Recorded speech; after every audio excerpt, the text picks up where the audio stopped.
বাংলাদেশের মানুষকে যে প্রত্যাশা তারা দেখিয়েছিল তার বিপরীত মুখী একটি চরিত্র, একটি চেহারা আমরা তাদের দেখতে পাচ্ছি। বিশেষ করে সংসদে একজন সংসদ সদস্য যিনি প্রধানমন্ত্রীর অল্টারনেটিভ একটি ড্যামি চরিত্র যিনি অবতীর্ণ হয়েছেন, সালাউদ্দিন সাহেব, তিনি একাই যেভাবে সংবিধানের দোহাই দিয়ে বাংলাদেশকে আবারও সেই ফ্যাসিজমের দিকে নিয়ে যাওয়ার পায়তারা করছে, সেটা নিয়ে মানুষের ভেতরে একটি প্রশ্ন তৈরি হচ্ছে যে এই সরকারও কি সেই আগের মতোই জনগণের বিপরীত প্রান্তে অবস্থান নিচ্ছে কিনা। তো সংবিধান নিয়ে আলোচনা আসলে এটা অনেক ক্রিটিক্যাল একটা বিষয়। এটা আমাদের জন্য স্বাভাবিক সাধারণ চোখ দিয়ে আমাদের এটা বোঝাটা খুব কঠিন ব্যাপার। আমি নিজেও সংবিধান নিয়ে যতটুকু পড়াশোনা করেছি, এর ভাষা এত কঠিন, অনেক কিছুই আমার বোঝার জন্য আরেকজন বিশেষজ্ঞের সাথে কথা বলতে হয় যে এটার মানে কি বোঝাতে চেয়েছে। তো খুবই জটিল একটা বিষয়। এই বিষয়গুলো নিয়ে আপনাদের সাথে কথা বলা আমার মনে হয় খুব জরুরি, যে কারণে আমরা চিন্তা করলাম যে খুব সহজভাবে সংবিধানের যে দোহাই দিয়ে বর্তমান সরকার আমাদেরকে নানান ধরনের হাইকোর্ট দেখানোর চেষ্টা করছে, সেই জায়গা থেকে আসলে সংবিধান নিয়ে তারা যে কথাগুলো বলছে সেগুলোর সাথে আসলে বাস্তবে সংবিধানের ভেতরে কি আছে খুব সহজ সাবলীল ভাষায় আপনাদেরকে আমরা আজকে একটু বোঝানোর চেষ্টা করব। আমার সাথে আছেন অ্যাটর্নি শেখ সেলিম, যিনি মেধাবী একজন ঢাকা বিশ্ববিদ্যালয়ের শিক্ষার্থী এবং তার সংবিধান নিয়েও যথেষ্ট পাণ্ডিত্য আছেন, যিনি প্রায় 3 দশক ধরে নিউ ইয়র্কে আইন পেশার সাথে জড়িত আছেন। অ্যাটর্নি শেখ সেলিম, আপনাকে ধন্যবাদ জানাচ্ছি। আমরা যেহেতু খুবই একটি কি বলবো যে কমপ্লেক্স একটি বিষয়, এই বিষয়টি নিয়ে আমার মনে হয় যারা জানেন তাদের কাছ থেকে শোনা দরকার, সে কারণে আপনাকে আমাদের আজকে আমন্ত্রণ জানানো। আমি আপনার কাছে প্রথম প্রশ্ন যেটা রাখতে চাই সেটা হচ্ছে যে যেটা বলা হচ্ছে যে এই সংবিধানের ধারাবাহিকতা রক্ষা করার জন্যই অনেক কিছু করতে হচ্ছে, বিশেষ করে চুপ্পুকে রাখতে হয়েছে এই সংবিধানের দোহাই দিয়ে। তারা আমি খুব মানে অবাক হয়ে দেখলাম যে সালাউদ্দিন সাহেব তিনি বলেছেন যে এই সংসদ হচ্ছে এটি একটি সভারেন পার্লামেন্ট, এটাই নাকি সর্বে সর্বা, এর উপরে আর কোনো কিছু নাই। এই কথাটা বলার পরেও দেখলাম যে কেউই কোনো ধরনের প্রত্যুত্তর করেনি, এটার কোনো যুক্তি কোনো কিছুই কেউ পাল্টা যুক্তি তুলে ধরেন নাই। তো আমরা এই যে পার্লামেন্ট শুরু হয়েছে, এই পার্লামেন্টের মাধ্যমে আইন করে তারপরে প্রতিটা জিনিস এই পার্লামেন্ট সেই আগের সংবিধানেই যেতে হবে, এই সংবিধানের ধারাবাহিকতা রক্ষা করেই সবকিছু থাকতে হবে। আসলে কি সংবিধানের ধারাবাহিকতা আছে কিনা? আপনার ভিউয়ারদের আমি স্বাগত জানাচ্ছি বা সালাম জানাচ্ছি আপনার মাধ্যমে। ওকে, আপনার প্রশ্নটা উত্তর দিতে হলে আমাদের একটু ব্যাকগ্রাউন্ডে যাইতে হবে। তার কারণ আমি বলি যে জুলাই আগস্ট 2004 এর রেভলিউশন বা ম্যাস আপরাইজিং এরপরে কি হয়েছে, এইটা it created a complete break in constitutional governance and the constitutional order যেটা ছিল সেটা পুরাটাই ভেঙে পড়ে। আমি আপনারে বলছি সেটা, যেমন ধরেন আওয়ামী লীগ গভর্নমেন্ট গত 17 বছর ধরে যে দুঃশাসন, অপশাসন, হত্যা, গুম, বিরোধী দলের সাপ্রেশন করে, ইলেকট্রাল সিস্টেম রে ইরোশন করে এবং সিভিল লিবার্টি অর্থাৎ মানুষের মৌলিক অধিকার বা মৌলিক অধিকারকে ধ্বংস করে যে শাসন চালাইছিল, সেই শাসনটা কি হলো, যেটার আনডিসপিউটেড ফ্যাক্ট, যেটাকে কোনো বিতর্কিত করা যায় না, একটা আন্দোলন হয়ে গেল, একটা বিপ্লব হয়ে গেল। 5ই আগস্ট শেখ হাসিনা তার গভর্নমেন্ট কোলাপস করলো, মানে পতন হলো। পতন মানে কি, এর পতনের তো একটা ধারাবাহিকতা আছে। তার পতনের পরে তারা কেউই দেশে থাকলো না। আমি সেটা বলি আপনারা, কোন কনস্টিটিউশনের আন্ডারে যদি শাসন চলে, সে কনস্টিটিউশন ইফেক্টিভ থাকতে হয়, কনস্টিটিউশনাল স্ট্রাকচার গুলা অর্থাৎ অর্গান গুলা ইনট্যাক্ট থাকতে হয়। তাইলেই বুঝবেন যে কনস্টিটিউশন কন্টিনিউ করছে বা কনস্টিটিউশনের ধারাবাহিকতা রক্ষা হচ্ছে। এখানে আমরা দেখছি কনস্টিটিউশনাল র্যাপচার, অর্থাৎ কনস্টিটিউশনাল টোটালি স্টপ ওয়ার্কিং, এর কোনো ফাংশনই ওয়ার্ক করছিল না। আমি আপনাদের একে একে বলছি। জুলাই বিপ্লবের ইমিডিয়েট পরে 5ই অগাস্টে কি হলো? 5ই অগাস্টে শেখ হাসিনা দেশ ত্যাগ করলো, পালাই গেল, তার ইন্টার ক্যাবিনেট পালাই গেল, ইন্টার পার্লামেন্ট 300 মেম্বারই পালাই গেল, এবং তারা দেশে না বিদেশেই পালাই যেতে হলো। জনরোষ এত ছিল, তারা তাদের সহায় সম্পত্তি পরিবার ফেলে পালিয়ে গেল, স্পিকার পালাই গেল, তারপরে চিফ জাস্টিস সহ তার অ্যাসোসিয়েট জাস্টিসরা সবাই পালাই গেল।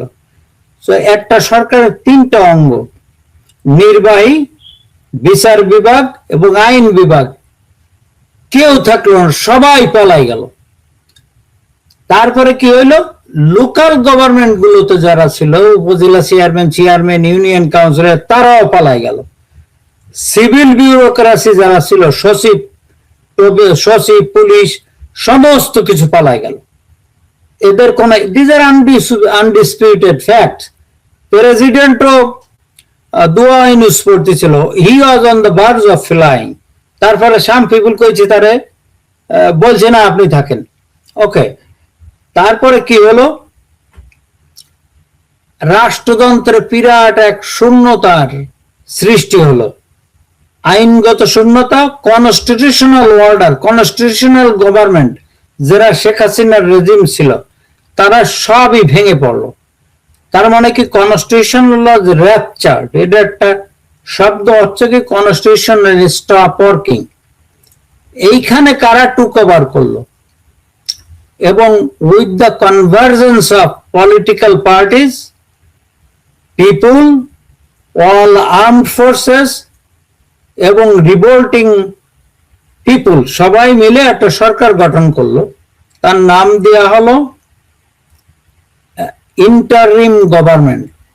ওকে, এখন প্রশ্ন হচ্ছে, কনস্টিটিউশন যদি ধারাবাহিকভাবে চলতে হয়, তাইলে এই গভর্নমেন্টটা হতে হবে, ইন্টারিম গভর্নমেন্টটা হতে হবে কনস্টিটিউশনের আন্ডারে।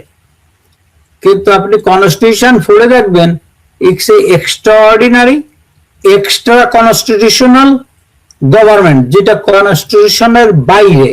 আপনি কোনোভাবে এটা কনস্টিটিউশনে এবে না। তারা এসে সভরেন্টি, দে অ্যাসিউমড পাওয়ার, সমস্ত পাওয়ার তারা অ্যাসিউম করে নিল with the support of the revolutionary forces এবং সব জনগণের। যারা দেশে ছিল তারা কোনো ইয়েতে ছিল না। তো যে কনস্টিটিউশনাল অর্ডারটা কি আমাদের বাংলাদেশে সেই সময় এখনো যে ওল্ড কনস্টিটিউশন আছে, এইটা প্রেসক্রাইব করে, অর্থাৎ এইটা লিপি সংঘবদ্ধ করে, স্বনির্বন্ধন করে কি পার্লামেন্টারি ফর্ম অফ গভর্নমেন্ট, মন্ত্রী পরিষদ শাসিত সরকার। মন্ত্রী, প্রাইম মিনিস্টার নাই, মন্ত্রীরা নাই, পার্লামেন্ট নাই, সিভিল বিউরোক্রেটরা নাই, পুলিশ বাহিনী ডিসম্যান্টেলড হয়ে গেল। সুতরাং এইটা এসে এই শূন্যতা কে পূর্ণ করলো? এই শূন্যতা পূর্ণ করলো ইন্টারিম গভর্নমেন্ট। তারা সমস্ত সভরেন পাওয়ার, অর্থাৎ সার্বভৌম পাওয়ারটা তারা গ্রাস্প করলো, এবং তাদের তো কোনো রকমের ভ্যালিডিটি দেওয়া যাবে না এই কনস্টিটিউশনের আন্ডারে। তার কারণ constitution stopped working on August 5th.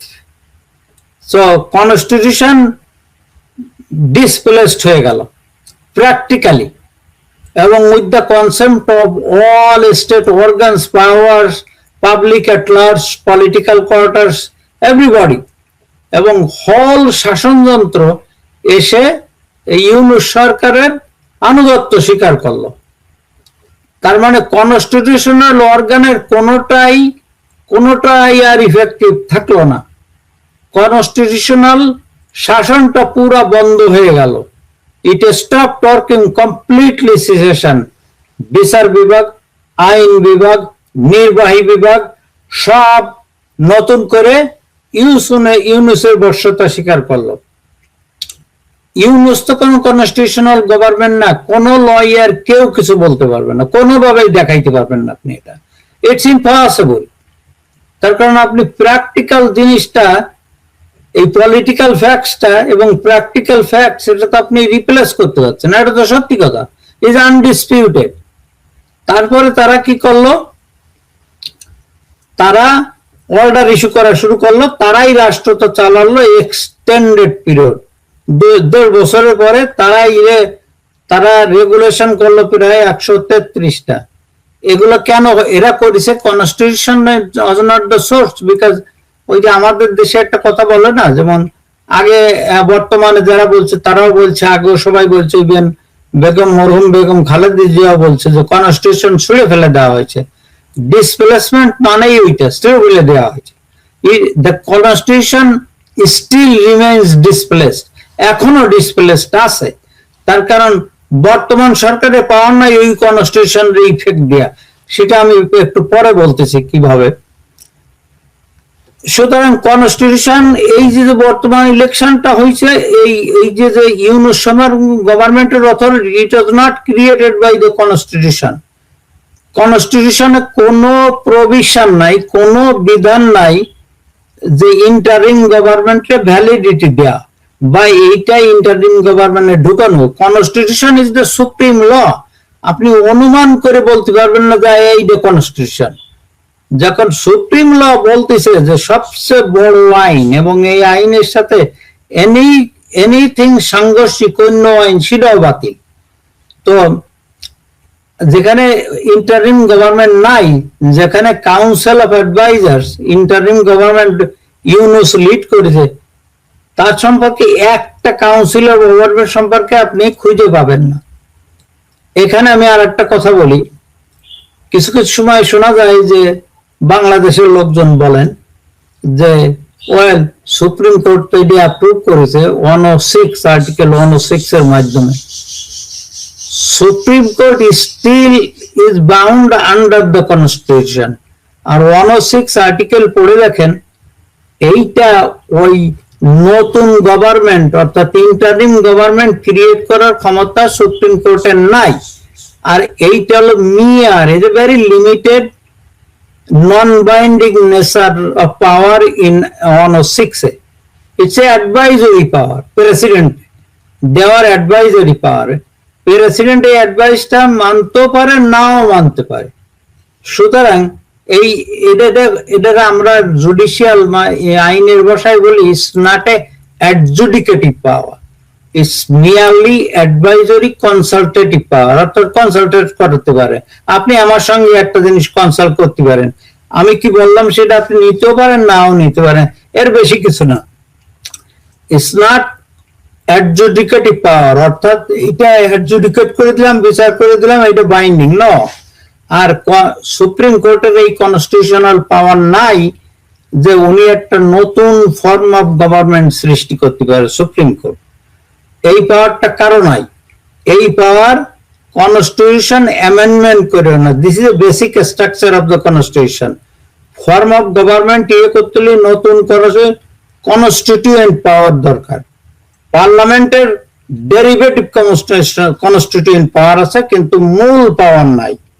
সেটা আপনার ওই ইসের কেসে বলা আছে, বাংলাদেশের ওই যে 5th অ্যামেন্ডমেন্ট 7th অ্যামেন্ডমেন্ট কেসে বলা আছে, এবং আনোয়ার হোসেন চৌধুরীর কেসে বলা আছে।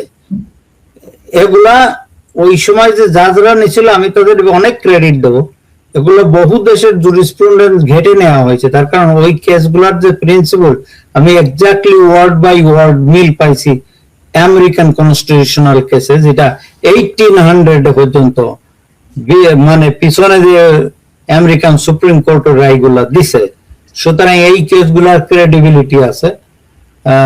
দুইটা বোধহয় দেওয়া চিফ জাস্টিস খায়রুল হকের, উনি আমার টিচার ছিলেন, ওনার 11 তত্ত্বাবধায়ক সরকার বাতিলের জাজমেন্ট নিয়ে প্রশ্ন করে যায়, কিন্তু এইগুলো ভেরি ওয়েল স্ট্রাকচার, ওয়েল রিজনড, এবং খুবই ঘাইটে ঘুটে উনি এই রায়গুলো দিচ্ছেন, যার জন্য এ নিয়ে তেমন কোনো কন্ট্রোভার্সি হয় নাই, এবং it's remains A binding principle of constitutional law in Bangladesh. আর এটা অ্যাপিলেট ডিভিশন, এটা ফাইনাল ডিসিশন। এই ডিসিশনের আন্ডারে যেমন Bangladesh Italian marble works versus Bangladesh fifth amendment case বলা হয়, এই ডিসিশনের আন্ডারে এবং কনস্টিটিউশনাল জুরিসপ্রুডেন্সের অর্থাৎ কনস্টিটিউশন আইনের, শুধু বাংলাদেশে না, এটা ওয়ার্ল্ড ওয়াইড, এখানে রিটেন কনস্টিটিউশন আছে, সেইটার আন্ডারে ইউনুস সরকারের কোনোভাবে কোনো উপায়ে এইটারে কনস্টিটিউশনাল গভর্নমেন্ট বলা যাবে না। তার মানে ইনস্টিটিউশন ইউনুস নেওয়ার আগে 5ই অগাস্টেই কনস্টিটিউশন র্যাপচার্ড হয়ে গেছে, ডিসপ্লেসড হয়ে গেছে, অর্থাৎ এটা ছুঁড়ে ফেলে দেওয়া হয়েছে। ছুঁড়ে ফেলে মানে এটা ফেলে দেওয়া হয়েছে। তারপরে ওনারা তো এখন ওনাদের ভরসা তো এখন ওই যে আর্টিকেল 106, আপনি যে কথা বললেন, ওইটা তো ওনারা যেতে চায় না। ওনাদের মানে ধরেন আওয়ামী লীগের মূল পুঁজি হচ্ছে 72-এর সংবিধান, তারপরে যদি ধরি 4th অ্যামেন্ডমেন্ট পর্যন্ত, তাই না? কিন্তু বিএনপির মানে মূল কি? বিএনপির মূল হচ্ছে 5th অ্যামেন্ডমেন্ট। ফিফথ অ্যামেন্ডমেন্ট তাদের ধরা হচ্ছে, তারা 5th অ্যামেন্ডমেন্ট এখন মানে না, যতটুকু তাদের কার্যক্রমে বোঝা যাচ্ছে। তো তাদের এখন মূল পুঁজি 106, এর বাইরে কোনো কিছু। আমি সালাউদ্দিন সাহেব উনি সাংবাদিকদেরকেও এই প্রশ্নের উত্তরে উনি 106 এর এটাকে রেফারেন্স দিয়েছেন। তো শোনেন, যারাই 106, আমিও নিজে শুনছি, শুধু সালাউদ্দিন ভাই না, অন্যরাও বলছে, কিন্তু যারা বলছে তাদের আমি সবিনয়ে অনুরোধ করব যে 106টা একটু পড়ে দেখতে, এবং ধরেন ব্যক্তিগত লোক পড়ে বোঝে, অনেক আইনজীবী যারা কনস্টিটিউশনাল সামান্য একটু বোঝে বা যে কোনো 106 কোনো অ্যাডজুডিকেটরি পাওয়ার না। একটা সবকিছু আর্গুমেন্ট শুনে সুপ্রিম কোর্ট একটা জাজমেন্ট দিল, সেটি অ্যাডজুডিকেটরি পাওয়ার। আর সুপ্রিম কোর্টে বলা হলো এই ব্যাপারে একটা ওপিনিয়ন দাও আমারে, সেইটা হলো অ্যাডভাইজরি পাওয়ার। অ্যাডভাইজারি পাওয়ার, ইভেন অ্যাডভাইজারি পাওয়ার এটা কোনো রায় না, এটা মেয়ারলি একটা অ্যাডভাইজরি পাওয়ার। পড়ে দেখেন, ওখানে বলা আছে একদম clear, simple language, is text clear. আমি বাংলা পড়ি না, ইংরেজিটা পড়েছি। ইজ ক্লিয়ার, যারা একটু ব্যাখ্যা জানে, ব্যাখ্যা দিতে বোঝে, তাদের কাছে এটা ক্লিয়ার, এবং কেউ এইটা বলতে পারবে না। এখন ধরেন আমি যদি বলেন ওনারা যে এইটার মাধ্যমে সুপ্রিম কোর্ট এটা ভ্যালিডিটি দিছে, আচ্ছা ভ্যালিডিটি দিছে আগে সুপ্রিম কোর্ট, আই থিঙ্ক 1956 বা 55-এ পাকিস্তান সুপ্রিম কোর্ট আইব গভর্নমেন্ট বা 58 আইব গভর্নমেন্টে ভ্যালিডিটি দিছিল, বলছিল যে ডক্ট্রিন অফ নেসেসিটি। এই পাকিস্তানও এই ডক্ট্রিন অফ নেসেসিটি ইফতেখার আহমদের জাজে এটা অ্যাবান্ডন দিত। আর আমাদের 5th Avenue Anwar Chowdhury case 89 এবং 5th অ্যামেন্ডমেন্ট কেস কত সালে আমি মনে নাই, এবং কুদরতি খুদা ইলাহি কুদরতি খুদা পানির ভার্সেস বাংলাদেশ, এই কেসে এবং ওই মার্বেল ভার্সেসে এখানে বলা হয়েছে ডক্ট্রিন অফ নেসেসিটি কোনো অবৈধ শাসনকে ভ্যালিডিটি দিতে পারে না। সো দ্যাটস ওল্ড, এবং সুপ্রিম কোর্ট এটা ওভাররুল করে দিছে। লেট অ্যালন সেটা সুপ্রিম কোর্টের তো সেটাই অ্যাডজুডিকেটিভ পাওয়ারের ভিতরে দিছিল, কিন্তু এখানে অনেক বেশি এখানে হলো অ্যাডভাইজরি পাওয়ার, এটা কোনো অ্যাডজুডিকেটিভ পাওয়ার না। ইভেন সুপ্রিম কোর্ট ইউনুস সরকারকে বলতে পারে না যে ওকে এটা আন্ডার কনস্টিটিউশনের ভিতরে valid, there is no way এইটা বলা। আগের নজিরে নাই, কনস্টিটিউশনাল যে ল্যাঙ্গুয়েজ আছে সেটাও নাই।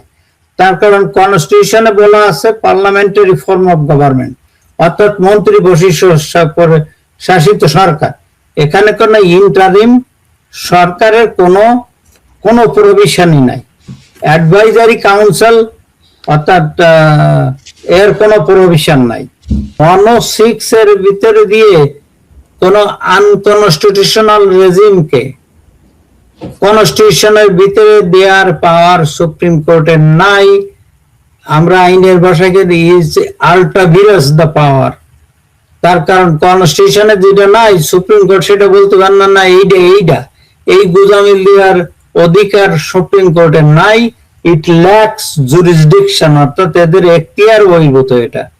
সুপ্রিম কোর্টের, এবং 106 এর আন্ডারে কোনো অবৈধ রেজিমরে, আনকনস্টিটিউশনাল রেজিমরে ভ্যালিডিটি দেওয়ার পাওয়ার সুপ্রিম কোর্টের নাই। তার কারণ আমি বলি যে ওই কেসে বলা হয়েছে যে Bangladesh, Italian marble works versus Bangladesh, এখানে অ্যাপিলেট ডিভিশন বাংলাদেশ সুপ্রিম কোর্টের এখানে বলেছে any regime is not in the constitution is unknown to the constitution, মানে এটা কনস্টিটিউশন নাই। সিমিলারলি একইভাবে ইন্টারিম গভর্নমেন্ট ইলেকশনের অনির্বাচিত সরকারের কোনো প্রভিশন কনস্টিটিউশনের নাই। So it is unknown to the constitution. আরো বলা হয়েছে যে it is void ab initio। এই প্রিন্সিপল যত দেশের রিটেন লিখিত সংবিধান আছে তার সঙ্গে সঙ্গতি আছে, এইটা অসঙ্গতিপূর্ণ না। অসঙ্গতিপূর্ণ ওইটা হবে যদি তারা বলে এই ইউনুসের ইন্টারিম গভর্নমেন্ট, অন্তর্বর্তীকালীন সরকার এটি সাংবিধানিক, তাইলে টোটালি সংবিধানের ল্যাঙ্গুয়েজের সাথে এই রায় অসাংবিধানিক হয়ে গেল। ইউনুসের সংবিধান, ইউনুসের শাসন, government from the very moment এতেই আনকনস্টিটিউশনাল ছিল। আমরা এই ধরনের গভর্নমেন্টকে আইনি কি বলা হয় জানেন? এই ধরনের গভর্নমেন্টের আইনি বলা হয় এক্সট্রা কনস্টিটিউশনাল